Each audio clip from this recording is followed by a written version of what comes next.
अलका प्रमोद जी की कहानी पापा तुम कहाँ हो आज आपके सामने लेकर आई हूँ। बाहर जोरों की आंधी आई थी, मानो टीन और छतों को सामना करने के लिए ललकार रही हो। खिड़की की झिर्री से प्रवेश करती वायु विचित्र सी सीटी के समान ध्वनि उत्पन्न कर रही थी कि तभी आंधी के कारण बिजली चले जाने से वातावरण और भी रहस्यमय हो उठा। इतने बड़े घर में एकाकी बैठे रामेश्वर जी का हृदय अज्ञात आशंका से कांप उठा। वह सोचने लगे कि यदि इस भयावह रात में उन्हें कुछ हो जाए तो वह किसे पुकारेंगे। उनकी हृदय गति रुक जाए तो पता नहीं वह कब तक यूं ही पड़े रहेंगे। संभवतः लोगों को पता भी तब चलेगा जब उनकी देह से दुर्गंध आने लगेगी। अपनी इस विभत्स कल्पना मात्र से ही वह सिहर उठे और अपने विचारों को झटक कर मोमबत्ती ढूंढने का प्रयास करने लगे। उन्हें याद भी नहीं आ रहा था कि घर में मोमबत्ती है भी कि नहीं, और यदि है भी तो कहाँ रखी है। यह सब तो मालती का दायित्व था। उन्होंने कभी यह जानने का प्रयास ही नहीं किया कि घर में क्या है और क्या नहीं है। उन्हें यह भी पता नहीं रहता था कि उनके पास कितने कपड़े हैं और किस शर्ट के साथ कौन सी पैंट पहननी है। वह तो दुकान पर जाने से पूर्व मालती को आवाज़ देते, मालती हमारे कपड़े निकाल दो, और कपड़े उन्हें हाथों हाथ मिल जाते। हाँ, कभी नहाने जाने पर तौलिया साबुन नहीं मिलता तो पारा अवश्य 7वें आसमान पर पहुंच जाता, और बेचारी मालती कभी सब्जी की कड़ाही गैस से उतारकर, कभी आटा सने हाथों दौड़ती हाँफती आती और उनके कपड़े पकड़ाती। उनसे तो यह भी नहीं होता था कि स्वयं ले लें। सच, आज वह सोचते हैं कि उन्होंने मालती को कितना सताया था। तब तो उन्हें यही लगता था कि घर में काम ही क्या होता है, 2 समय खाना बना दो, कपड़े धो दो और चादर तान कर सो जाओ। उन्हें बस अपने काम ही महत्वपूर्ण लगते थे। कभी थोक का सामान जाना है तो कभी आयकर वालों से निपटना है। कभी कभी कोई झगड़ालू ग्राहक आ जाता तो घंटों सिर खपाना पड़ता है। घर आकर भी रुपए का हिसाब किताब ही मस्तिष्क में घूमते रहता है। आज जब उन्हें घर गृहस्थी से 2-4 होना पड़ा तो ज्ञात हुआ कि इसे संभालना भी कम दुर्वह कार्य नहीं है। पर अब तो पश्चाताप का अवसर भी मुट्ठी से रेत बनकर फिसल चुका है। मालती ने तो सारे झंझटों से मुक्त होकर परलोक की राह पकड़ी।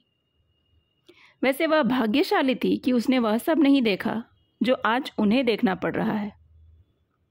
वह तो प्रायः ईश्वर को धन्यवाद देती थी और कहती, सच शकुन के पापा, ऊपर वाले का धन्यवाद है कि उसने भले ही हमें लड़का नहीं दिया, पर हमारी तीनों बेटियां और दामाद इतने भले हैं कि हमें कोई कमी नहीं। उस पर अपना दिनेश और उसकी बहू जितना मानते हैं वह तो शायद पेट जाया भी ना करे। इस पर रामेश्वर चुटकी लेते और कहते, पहले जब मैं कहता था कि लड़का और लड़की बराबर है, तुम कहाँ सुनती थी। न जाने कहाँ कहाँ पूजा पाठ और मन्नत नहीं मानी तुमने। मालती तुनक कर कहती, अरे यह हमारे पूजा पाठ और मन्नत का प्रताप है कि भगवान भी पसीज गए। चलो, बेटा नहीं दिया तो क्या, बेटे का सुख तो दे ही दिया। रामेश्वर हंसते, चलो चलो, तुम्हारे पूजा पाठ से ही सही हमारा बुढ़ापा तो चैन से कट रहा है। वह गलत भी नहीं कह रहे थे। मालती थी तो यही घर कितना भरा पूरा रहता था। आए दिन कोई न कोई लड़की दामाद आते ही रहते थे। सभी दामाद बेटों के समान घर में आते थे, कोई नखरा नहीं था। यदि आवश्यकता हो तो सब्जी आदि भी लाने में नहीं हिचकते। जब छोटी बेटी प्रीति के विवाह की बात उठी थी तो मालती ने हठ पकड़ लिया। 2 बेटियां तो दूर चली गईं, पर उसे तो इसी शहर में ही ब्याहेंगे, समय बेसमय का सहारा रहेगा। उनका निर्णय गलत भी नहीं था। प्रीति तो नित्य प्रति हालचाल पूछ ही लेती। दामाद राजीव भी किसी भी कार्य के लिए एक पांव पर खड़े रहते। यही नहीं, छोटे भाई बशेसर जो पास में ही रहते थे, उनका बेटा दिनेश भी दूसरे तीसरे दिन चक्कर लगा ही लेता था। दिन चैन से कट रहे थे, पर भाग्य का लिखा व्यक्ति देख पाता तो ईश्वर को कौन पूछता। उस दिन जब रामेश्वर दुकान से लौटे तो मालती के सीने में दर्द हो रहा था। छोटी मोटी परेशानी तो वह सह लेती थी और उन्हें पता भी नहीं चलता था, पर उस दिन अवश्य असह्य कष्ट था जो वह सांझ ढले बिस्तर पर लेटी थी। उन्होंने उसका माथा छूते हुए पूछा था, क्या हुआ मालती? तो बड़े प्रयास से वह कराह कर बोली, जरा कोई चूरन वूरन दे दो, लगता है गैस चढ़ गई है, सीने में दर्द हो रहा है। जब तक रामेश्वर जी ढूंढकर चूरन और पानी लाए, मालती के हाथ पांव ठंडे होने लगे। वह बेसुध सी हो गई। मालती की स्थिति देखकर रामेश्वर जी के हाथ पांव ठंडे हो गए। उन्होंने दिनेश और राजीव को कांपते हाथों से फ़ोन मिलाया। राजीव तुरंत पहुंच गए और दोनों मिलकर मालती को पास के रामा नर्सिंग होम में ले गए। तब तक दिनेश भी आ पहुंचा था। अस्पताल में डॉक्टर मेहरा ने निरीक्षण करके बताया, इन्हें दिल का दौरा पड़ा है। रामेश्वर घबरा गए और बोले, डॉक्टर साहब अब क्या होगा? डॉक्टर ने कहा, तुरंत ऑपरेशन करना होगा। पर वह निष्फल रहा। मालती सबको हतप्रभ छोड़कर चली गई। इस आघात से रामेश्वर जी तो मानो पत्थर हो गए। उन्होंने कभी सोचा भी न था कि जीवन की राह में सदा साथ देने वाली मालती अंतिम पड़ाव में, जब वह स्वयं निर्बल होने लगे थे, उन्हें इस प्रकार धोखा दे जाएगी। वह तो निष्प्राण से वहीं बैठ गए। उन्हें कुछ सुध नहीं कि कब क्या हुआ। सारा कार्य राजीव और दिनेश ने ही संभाला। किसने लड़कियों को सूचना दी, नाते रिश्तेदार कब आए और कब मालती अपने अंतिम पड़ाव पर निकल गई, उन्हें कुछ भी नहीं पता। उनसे जो कहा जाता रहा वह करते रहे। वे चौंके तो तब जब उनसे चिता को अग्नि देने को कहा गया। जिस 18 वर्ष की कोमलांगी मालती को वह 40 वर्ष पूर्व ब्याह कर लाए थे, वह शरीर पल भर में अग्नि में झुलस जाएगा। इस कल्पना मात्र ने उनके पत्थर हो आए मन का बांध तोड़ दिया और उस दरार से उनका शोक जो प्रवाहित हुआ तो सारी सीमाएं पीछे छोड़ दी। उनके रुदन ने पाषाण हृदयों के नेत्र भी नम कर दिए। पर उनकी एक पुकार पर दौड़ आने वाली मालती ने आज उनकी पुकार नहीं सुनी। वह तो लकड़ी की शैया पर चिर निद्रा में सोती ही रही। थके हारे जब वह सब कुछ स्वाहा करके लौटे तो घर शोक व्यक्त करने वालों की भीड़ से भरा हुआ था, पर वह इस भीड़ में भी स्वयं को नितांत एकाकी पा रहे थे। बेटियों, दामादों और भाई ने मिलकर तीसरे दिन हवन करने का निश्चय किया। 13 दिन रुकने का समय तो किसी के पास था नहीं। किसी के बच्चों की परीक्षा थी तो किसी का घर अकेला था। तीसरे दिन शांति पाठ और हवन के साथ मालती के अस्तित्व को पूर्ण रूप से विदा दे दी गई। शांति पाठ वाले दिन रामेश्वर जी निढाल से बैठे थे कि उनके भाई बशेश्वर आके बैठ गए और बोले, भैया एक बात कहनी थी। हाँ हाँ बोलो। भैया, भाभी तो हमें छोड़कर चली गई, बेटियां अपने अपने घर की हो गईं। अब हमें तो बस आपकी चिंता खाए जा रही है। रामेश्वर ने कहा, अरे अब ऊपर वाले ने जैसा किया वह तो सहना ही पड़ेगा। फिर तुम लोग तो हो ही। दिनेश और उसकी बहू तो दूसरे तीसरे दिन आते ही रहते हैं। बशेश्वर ने अपनी बात थोड़ी और स्पष्ट करते हुए कहा, यही तो है भैया, आजकल के लड़कों की तो भली चलाई। वो तो अपनी मर्जी के मालिक हैं। मन आया तो पूछेंगे, वरना कोई दबाव तो है नहीं। फिर थोड़ा रुककर झिझकते हुए बोले, हमारा तो यह कहना था कि आप उसे अपना बेटा बना लें। इस पर रामेश्वर जी ने चौंक कर कहा, अरे बेटा जैसा तो वह है ही, क्या हमने उसे कभी पराया माना है? बशेश्वर ने खींचते हुए कहा, भैया बेटा और बेटा जैसा में बहुत अंतर है। अब तो उसे दुकान सौंप कर तुम आराम करो। जब जिम्मेदारी उसके सिर आएगी तो उसे भी लगेगा कि दुकान उसकी है और वह मन लगाकर काम करेगा, और बहू भी तुम्हारी सेवा करेगी। नहीं तो उसे अपना धंधा जमाने से ही फुर्सत कहाँ मिलेगी। रामेश्वर जी समझ रहे थे कि उन्हें ढके मुंदे शब्दों में चेतावनी दी जा रही थी कि यदि तुम उसे दुकान और मकान में अधिकार दोगे तो वह तुम्हारी देखभाल करेगा, वरना नहीं। उन दोनों की वार्ता चल ही रही थी कि छोटे दामाद राजीव और बड़ी बेटी शकुन वहां आ गए। शकुन बोली, यह चाचा पापा दोनों भाई मिलकर क्या सलाह कर रहे हैं। बशेसर सकपका गए। लड़कियों के सामने वह यह बात करना नहीं चाह रहे थे, अतः टालते हुए बोले, कुछ नहीं, घर परिवार की आपस की बात है। पर शकुन के अत्यधिक आग्रह पर रामेश्वर ने बता दिया कि बशेसर क्या चाहता है। यह सुनकर शकुन और राजीव की भ्रिकुटी तन गई। शकुन बोली, क्यों, हम बेटियां मर गई हैं क्या जो पापा दिनेश को गोद लेंगे। राजीव भी बोले, मैंने भी सदा पापा को ससुर नहीं पिता माना है, फिर आज अचानक मुझे पराया समझा जाने लगा। वार्तालाप के स्वर अचानक ही ऊंचे हो गए थे, जिसे सुनकर शेष लोग भी आ गए। अपनी दाल गलती न देखकर बशेसर आवेश में आकर बोले, ठीक है, बड़ी सगी हो अपने पापा की तो आकर रहो यहाँ और करो देखभाल अपने पापा की। पर एक बात हम डंके की चोट पर कह देते हैं कि अपना खून अपना होता है, जमाई किसी के नहीं हुए। अरे, हमारे शास्त्रों में भी बेटी दामाद के पराये होने की बात लिखी है।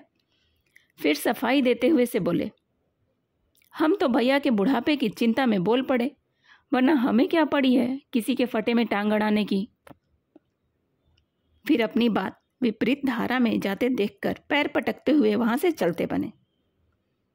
पर जो कंकड़ वह शांत दरिया में फेंक गए, वह ऊपर से शांत झील के अंतस में हिलोरे लेती लहरों को सतह पर ले आया। सभी के मन में यह प्रश्न उठा कि कहीं पापा अपने सहारे के लिए किसी एक बेटी को न चुने, या बशेसर चाचा ही समझा बुझाकर दिनेश को दुकान पर बैठा दें, क्योंकि उसका वैसे भी कोई स्थायी धंधा तो है नहीं। जो प्रश्न हवा में उछला था उसे सबसे पहले छोटे दामाद और बेटी ने लपका। प्रीति बोली, अब समझ में आया कि दिनेश और उसकी पत्नी मम्मी पापा की इतनी सेवा क्यों करते थे। आज चाचा का आवरण में छिपा असली चेहरा सामने आ ही गया। अरे, हम बेटियों के होते उन्हें पापा की चिंता करने की क्या सूझी। फिर इससे पूर्व कि कोई और नया प्रस्ताव रखे, उसने सुझाव दिया, मैं वैसे भी सोच रही थी कि अब पापा इतने बड़े घर में अकेले कैसे रहेंगे, फिर मैं भी इतनी दूर से उनकी देखभाल नहीं कर पाऊंगी, इसीलिए मैं यहीं शिफ्ट हो जाती हूँ। मेरी आंखों के सामने रहेंगे तो मुझे भी चिंता नहीं रहेगी और पापा को अकेलापन भी नहीं लगेगा। प्रीति उसी शहर के किराए के 2 कमरों में रहती थी। उसके साथ उसके सास ससुर और देवर भी रहते थे। वह मन ही मन हिसाब लगा रही थी कि यहाँ 4 कमरों का मकान खाली है। यदि यहाँ आ जाएगी तो पैर फैला कर रह पाएगी। पापा का क्या है, 1 कमरा भी बहुत है उनके लिए। फिर दिन भर तो वह दुकान पर बैठेंगे, सुबह शाम की उनकी 4 रोटी ही तो बनानी पड़ेगी। राजीव भी अपनी पत्नी का समर्थन करते हुए बोले, पापा ने यही सोचकर तो प्रीति की शादी शहर में कर दी थी कि समय बेसमय सहारा रहेगा। अब समय आ गया है तो मैं अपने कर्तव्य में पीछे नहीं रहूंगा। पर शकुन ने उनकी कामनाओं पर पानी फेरते हुए कहा, तो क्या आज से मेरा मायका खत्म। अब मैं तुम्हारे ससुर देवर वाले घर में तो आने से रही। इस बात का समर्थन मंजली बेटी विपुला और दामाद गिरीश ने भी किया।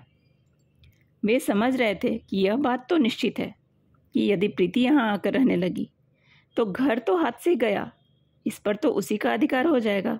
इससे पूर्व कि घर किसी एक का हो, विपुला ने सुझाव दिया, मैं तो कहती हूँ कि आपको अब दुकान पर बैठने की क्या आवश्यकता है। बहुत दिन काम कर लिया, अब आराम करें और दुकान और मकान का अपने जीते जी बंटवारा कर दें। इसमें किसी के साथ अन्याय नहीं होगा। इस पर प्रीति चिढ़कर बोली, और पापा कहाँ रहेंगे। विपुला ने समाधान दिया, पापा हम सबके साथ बारी बारी से रह लेंगे। रामेश्वर जी विमूढ़ से अपने जीते जी अपनी वर्षों की लगन और परिश्रम से अर्जित की गई संपत्ति की छीना झपटी देखकर स्तब्ध थे। उनका मन वितृष्णा से भर उठा। वह सोच रहे थे, काश मैं मालती जैसा भाग्यशाली होता। मेरी आंखें भी यह सब देखने से पूर्व ही बंद हो जाती तो अच्छा था। उस समय किसी को भी उनके अंदर उठ रहे झंझावात और दुख की अनुभूति नहीं थी। उन्हें तो यह चिंता थी कि कहीं कोई दूसरा उस संपत्ति पर अधिकार न कर ले और वह पिछड़ जाए। अपनी ही बेटियां, जिन पर वह मन प्राण अर्पित करते रहे थे, वह स्वार्थ में अंधी हो रही थीं। शकुन बोली, पापा, कल तो हम लोग चले जाएंगे, इसलिए आप आज ही तय कर लीजिए कि आपने क्या सोचा। रामेश्वर जी आवेश में बोले, जाना है तो तुम लोग जाओ। अभी मैं इतना निर्बल नहीं हुआ कि अकेले न रह सकूं। अकेले रहूंगा और दुकान भी संभालूंगा। मेरी संपत्ति का क्या किसको देना है, यह सोचना मेरा काम है, तुम्हारा नहीं। एक बात कान खोलकर सुन लो कि मैं तुमको कुछ नहीं दूंगा। यह सुनकर वहां सन्नाटा छा गया। एक एक करके सभी उठकर सोने चल दिए। सबके जाने के बाद एकांत में रामेश्वर जी बिलख कर रो पड़े। आज वह स्वयं को और भी एकाकी अनुभव कर रहे थे। बड़े दामाद अजय मन ही मन सोच रहे थे, बुढ़ऊ को इस उम्र में भी इतनी माया मोह है। अरे जीते जी बंटवारा कर देते तो मैं हिंदनगर वाली जमीन खरीद लेता, मौके से मिल रही थी। राजीव बुदबुदा रहे थे, यह अच्छा न्याय है। काम के समय सदा हमें याद किया जाता है, जब देखो दौड़ाते रहते हैं, और अब हिस्सा लेने को सब तैयार बैठे हैं। मंझले दामाद गिरीश ने जब देखा कि कोई दाल नहीं गलनी है तो प्रातः पहली बस से निकलने की सोचने लगे। अगले दिन सभी अपने अपने घर चले गए। अचानक बिजली आ गई। शायद आंधी थम गई थी। सबके जाने के बाद अब तो बस रामेश्वर जी और मालती की स्मृतियां ही थे। जब कभी मन बहुत व्यग्र होता तो मालती की फोटो से बातें करते, पुराने एल्बम देखते और उन्हीं दिनों में विचरते रहते।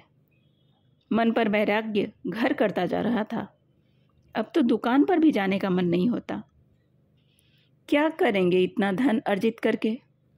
जो धन है वही उनके अपनों के मध्य क्लेश का कारण बना हुआ है। विश्वास नहीं होता कि यह सब उसी मालती की संतानें हैं जिसे धन वैभव कभी मोह ही नहीं पाया। वह तो अपने लिए कभी कुछ भी लेती ही नहीं थी। जब देखो प्रीति, विपुला और शकुन की ही चिंता में लगी रहती थी। फिर जब उनके परिवार हो गए तो उसकी चिंता का घेरा और भी बड़ा हो गया था। कभी विपुला के बेटे का जन्मदिन है तो उपहार देना है, तो कभी प्रीति को नागपंचमी की साड़ी देनी है, या शकुन बहुत दिनों बाद आई है तो दामाद जी को कपड़े देने हैं। संभवतः मालती ने इन्हें दे देकर ही इतना अभ्यस्त बना दिया है, जो पापा के लिए संवेदना को किनारे रखकर अपने अधिकार पाने की होड़ में लग गई। जब से उन्होंने कह दिया है कि वह किसी को कुछ नहीं देंगे, सब उनसे किनारा कर बैठे हैं। दिनेश इतने दिनों में औपचारिकतावश मात्र एक बार आया, वह भी अकेले। बेटियां अवश्य फ़ोन कर लेती थीं, पर उनकी वाणी में वह आत्मीयता पता नहीं कहाँ खो चुकी थी, कभी जो पापा के लिए हुआ करती थी। रामेश्वर जी मन ही मन हंसते और सोचते, अरे मैं यह सब अपने सीने पर थोड़े ही ले जाऊंगा, पर कम से कम मेरे मरने तक तो सब्र कर लिया होता। इस उपेक्षा से व्यथित रामेश्वर जी का संसार के प्रति माया मोह समाप्त हो गया था। उन्हें जग मिथ्या लगने लगा था। एक दिन शकुन अपने कार्यों में व्यस्त थी कि तभी किसी ने घंटी बजाई। उसने द्वार खोला तो सामने कुरियर वाला खड़ा था।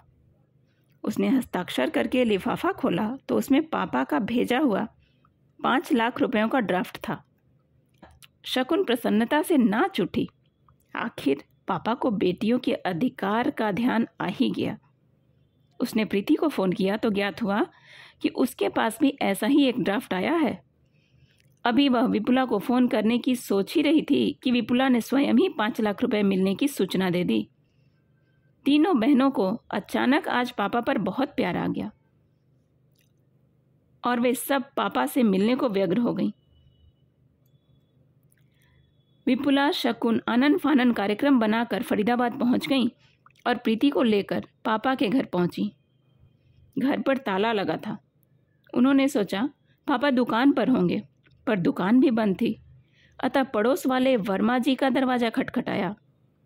वर्मा जी तीनों बहनों को साथ देखकर आश्चर्य से बोले, तुम लोग यहाँ? तो प्रीति ने आगे बढ़कर कहा, चाचा जी, हम लोग पापा से मिलने आए थे, पर वह मकान और दुकान बंद कर करके कहीं गए हुए हैं। क्या आपसे कुछ कह गए हैं? वर्मा जी ने कुछ असमंजस में कहा, क्या तुम लोगों को कुछ नहीं पता? तीनों बहनों को अब कुछ खटका हुआ। वे एक साथ बोल पड़ी, क्या हुआ? पापा तो ठीक हैं। वर्मा जी ने कंधे उचकाते हुए कहा, क्या पता, मुझे तो बस इतना ही पता है कि रामेश्वर जी 1 सप्ताह पूर्व अपना मकान और दुकान बेच चुके हैं। फिर कुछ रुककर बोले, हम तो समझते थे कि वह तुम लोगों के ही पास होंगे। तीनों बहनें हतप्रभ रह गईं। वे एक दूसरे से आंख नहीं मिला पा रही थीं, क्योंकि वह समझ गई थीं कि पापा उनसे रूठ गए हैं और उनसे कभी नहीं मिलेंगे। आज उनके मन में एक ही प्रश्न था, पापा तुम कहाँ हो? कहानी आपको कैसी लगी कमेंट करके ज़रूर बताइएगा।